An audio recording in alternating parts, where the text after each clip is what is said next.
Matthieu 23, verset 23. C'est le Christ qui parle aux hommes religieux de son époque. Et aujourd'hui, nous aussi, on en a. Sœur Thérèse, que le Seigneur te bénisse. Donc, on va lire Matthieu 23, verset 23. Malheur à vous, scribes et pharisiens, hypocrites, parce que vous payez la dîme de la menthe, de la nette et du cumin, et que vous laissez ce qui est plus important dans la loi. La justice, la miséricorde et la fidélité. C'est là ce qu'il fallait pratiquer sans négliger les autres choses. Ça, c'est vraiment fort ici. Ces hommes qui étaient considérés comme étant l'élite du peuple d'Israël, les hommes les plus religieux, les plus saints dans la société. Le Christ fait une réquisition contre ces gens. Il dit, malheur à vous. Et pas parce qu'ils ne payaient pas la dîme. Non, il dit, vous payez bien la dîme. Mais vous négligez ce qui est important dans la loi. Et ce qui est important, c'est quoi? La justice, la miséricorde et la fidélité. Vous voyez? Donc, à partir de ces paroles du Christ, nous pouvons dire qu'ils n'avaient pas compris la loi. Ils avaient la lettre de la loi, mais ils n'avaient pas compris l'esprit. Ils n'avaient pas compris le but pour lequel le Seigneur avait donné la loi. Ce n'était pas pour être difficile, pour faire le difficile. Non. Dieu n'avait pas donné la loi pour casser les pieds aux gens. Dieu n'avait pas donné la loi pour embêter les gens. Non. Ou pour les empêcher de vivre. Non. Il avait un but. Oui, il y avait un but. Et ils sont passés à côté. La loi était devenue, un instrument. En fait, les hommes manipulaient la loi à leur propre profit. Oui. Certains, c'était pour prouver aux autres qu'il était plus saint que eux. Oui. Et le Christ dit, vous avez laissé ce qui est plus important dans la loi. Et surtout ce qu'il dit après, il dit, c'est là ce qu'il fallait pratiquer. Autrement dit, Dieu a donné la loi pour que le peuple pratique la justice, la miséricorde et la fidélité. Vous comprenez bien, aimé? Dieu a donné la loi pour que les hommes pratiquent la justice, la miséricorde et la fidélité. Envers qui? Envers son prochain. Oui. Mais si vous regardez très bien, justice, miséricorde, fidélité, ça parle de quoi? Ça parle de l'amour. La justice, la miséricorde et la fidélité parlent de l'amour. Oh, c'est vrai ça? Mais oui. Si vous prenez dans le livre de Corinthiens, 1 Corinthiens 13, vous allez voir, l'apôtre Paul parle de cela. Il dit que l'amour se réjouit de la justice. Oui, ça ne se réjouit pas de l'injustice. Non, ça se réjouit de la justice. La miséricorde. C'est cela. La miséricorde sort de l'amour. Oui. Le vrai amour, c'est un amour fidèle. Vous comprenez? Donc, justice, miséricorde et fidélité parlent de l'amour. Mais quel amour? Pas l'amour humain, l'amour divin. Vous voyez? Donc, la loi que Dieu avait donnée au peuple d'Israël, c'était pour que le peuple d'Israël puisse marcher dans la justice, la miséricorde et la fidélité, c'est-à-dire marcher dans l'amour, comme Dieu lui-même est amour. Vous voyez? Parce que justice, miséricorde et fidélité, ce sont les attributs de Dieu. C'est ce que Dieu est. Il agit dans la justice, dans la miséricorde et dans la fidélité. Donc Dieu voulait que le peuple soit comme lui. Vous comprenez, bien-aimés? C'était ça le but. Le but, c'était ça. Marcher dans l'amour comme Dieu lui-même est amour. Tout à l'heure, je vous ai parlé de 1 Corinthiens 13. On peut le prendre. Je sais que le temps nous est vraiment compté, mais je vais prendre 1 Corinthiens 13. Juste pour vous montrer ça.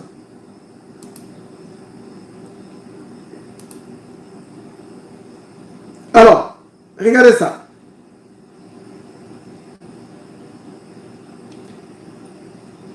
La charité ou l'amour, c'est la même chose. C'est quoi? La charité est patiente. Elle est pleine de bonté.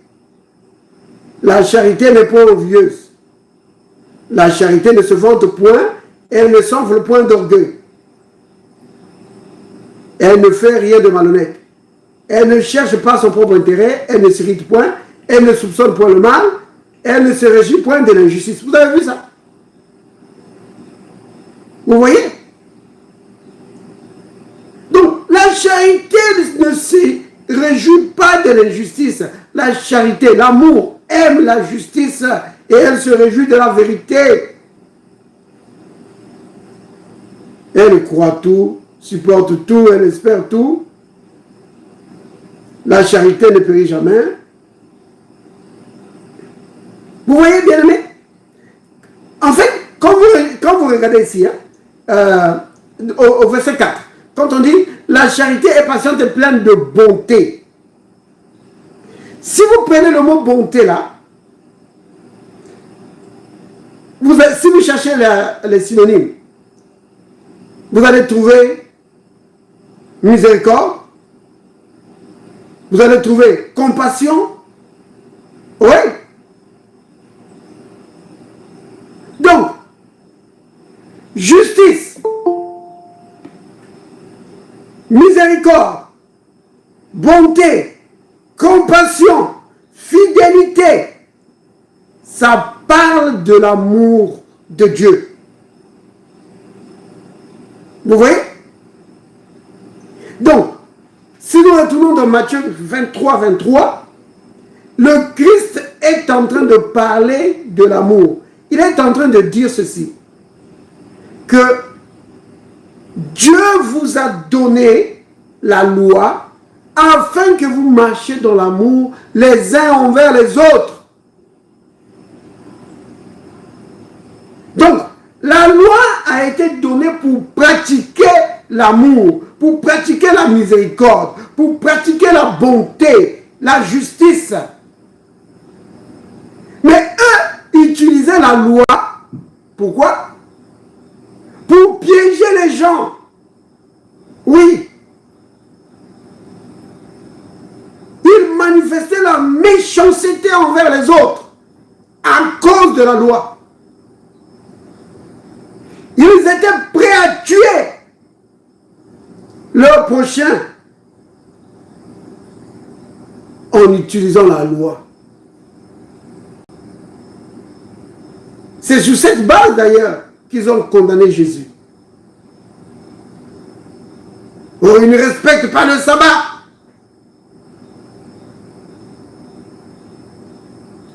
Alors, ils ont commencé à fomenter un coup contre lui. Ils ont oublié la compassion. Ils ont oublié la bonté, la miséricorde. Ils ont oublié ça. Vous vous rendez compte de ça? Mais tout ce qu'ils connaissaient, idiot, nous on se garde plus.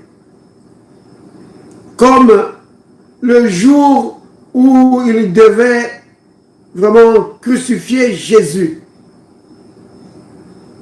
Pendant qu'ils fomentaient le complot, la Bible dit qu'ils n'ont pas voulu entrer chez un non-juif, chez Pilate, parce qu'ils ne voulaient pas se souiller. Vous vous rendez compte? Juste respecter les aspects extérieurs. Oui, sauver les apparences. C'est cela la religion, bien-aimé. La religion, c'est toujours sur les apparences. Toujours. Oui. Oh. Tu ne portes pas ton habit là, ceci. Oh. Tu portes un pantalon. Tu ne portes pas. Tu devais porter une jupe. Tu devais porter une robe. Tu portes un pantalon. Ah. Toi, ta coupe ceci ou cela. Toujours. Oh. Tu as des boucles d'oreilles. Dieu est fâché contre toi parce que tu portes des boucles d'oreilles. Vous voyez? Toujours sur les apparences. Maintenant, bien aimé, je ne dis pas que un enfant de Dieu doit, comment dire, s'habiller comme le monde, laisser tout dehors et porter des habits vraiment scandaleux. Je ne dis pas ça. Mais je dis ceci, que l'accent ne devait pas être mis là-dessus. Vous comprenez? Évidemment, les enfants de Dieu, notamment les femmes qui servent le Seigneur, doivent s'habiller décemment. Je dis décemment. Vous comprenez? On doit s'habiller décemment. Que ce soit un pantalon ou une robe ou une jupe, ça doit être décent. La décence, c'est important. Éviter les habits scandaleux. Mais l'accent ne doit pas être mis là-dessus. Parce que nombreux pensent que quand ils ont vraiment des habits corrects là, oh Dieu est vraiment content avec moi. Alors que dans son cœur, il garde des choses pourries. Vous voyez? Ouais, une vieille colère qu'il garde depuis des années contre quelqu'un. Une vieille rancune. Vous voyez? Mais à l'extérieur, on est saint.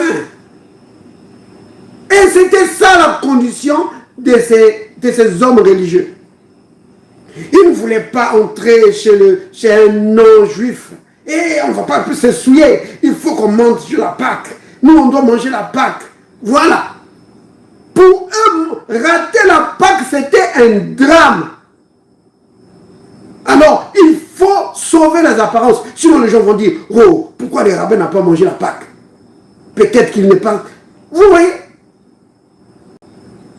Mais, de l'autre côté, on est en train de fomenter un assassinat. Un assassinat. Pourquoi? Parce que cet homme n'est pas avec nous. Vous vous rendez compte? Des serviteurs de Dieu en train de fomenter un coup pour tuer quelqu'un. Et il se présente devant le peuple. Il dit, oh, nous sommes les serviteurs de Dieu. Nous allons manger la Sainte Seine. Mais dans le cœur. Vous voyez? Donc, la vie chrétienne, ce n'est pas les apparences, c'est l'extérieur, c'est l'intérieur plutôt, c'est l'intérieur, l'intérieur. Pourquoi? Parce que c'est devant Dieu que nous nous tenons, bien-aimés. L'homme regarde à ce qui frappe les yeux, Dieu, lui, il regarde au cœur. Dieu regarde au cœur. Vous comprenez? Alors, qu'il n'y ait pas de choses semblables dans ton cœur. Oui, tu dois les rejeter. Rejeter toute rancune, toute malice. Oui, les coups fourrés, rejeter ça. Vous comprenez bien, aimé? Marcher dans la justice, dans la miséricorde, la compassion, la bonté, la fidélité. C'est cela. Oh là là. Vous comprenez bien, aimé? C'est vraiment important ça. Oui, c'est important.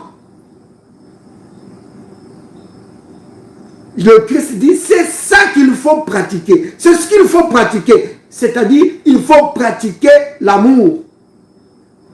Donc, l'apôtre Paul, hein, dans Romains chapitre 13, il en parle aussi. Hein. Regardez ça bien. Comme on est dans Corinthiens, là, prenons Romains. Romains 13.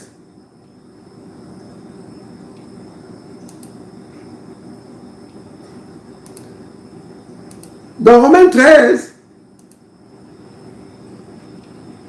l'apôtre Paul explique clairement que, regardez, on va prendre à partir du verset 9.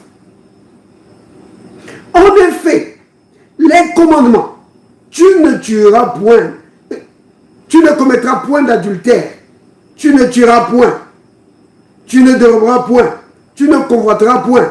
Et ce qu'il peut encore y avoir se résume dans cette parole.